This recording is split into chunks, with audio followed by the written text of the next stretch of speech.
Keluarga mengungkap kecurigaan atas kasus siswi SD kelas 6 membunuh ibu kandung di Medan, Sumatera Utara.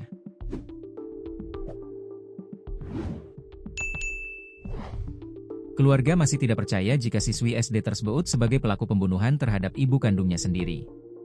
Sebaliknya, keluarga mencurigai bahwa suami korban sebagai orang yang paling bertanggung jawab atas kematian Faiza Soraya alias 42, ibu kandung siswi SD. Siswi SD inisial A masih berusia 12 tahun duduk di kelas 6 SD dan hendak ke bangku SMP. Keluarga mengungkap, suami korban selingkuh dan minta cerai sebelum peristiwa pembunuhan itu terjadi. Sehingga menimbulkan kecurigaan dari pihak keluarga terhadap suami korban. Kabar tersebut diungkap oleh seorang yang mengaku dari keluarga anak SD bunuh ibu kandung di Medan. Dia membuat klarifikasi di kolom komentar Instagram.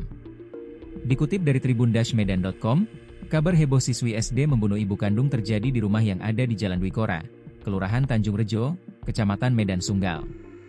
Peristiwa insiden maut ini terjadi pada Rabu, 10 Desember 2025, sekitar pukul 5 WIB, di mana ibu rumah tangga bernama Faiza Soraya, 42, bersimbah darah di sekujur tubuhnya di dalam kamar tidur.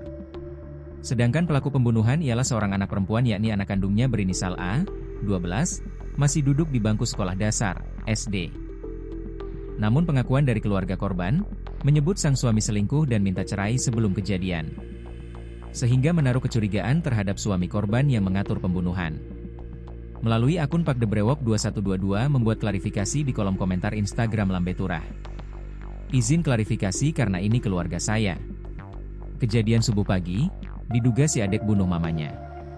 Kami sekeluarga gak percaya karena alasan yang gak masuk logika bahwa adeknya dendam karena kakaknya dimarahin mamanya. Dan yang buat kami gak percaya adalah sebelum kejadian si jantan ini selingkuh dan udah minta cerai tapi si istri gak mau dan udah pisah ranjang dan tak kenapa bisa balik lagi ke rumah itu.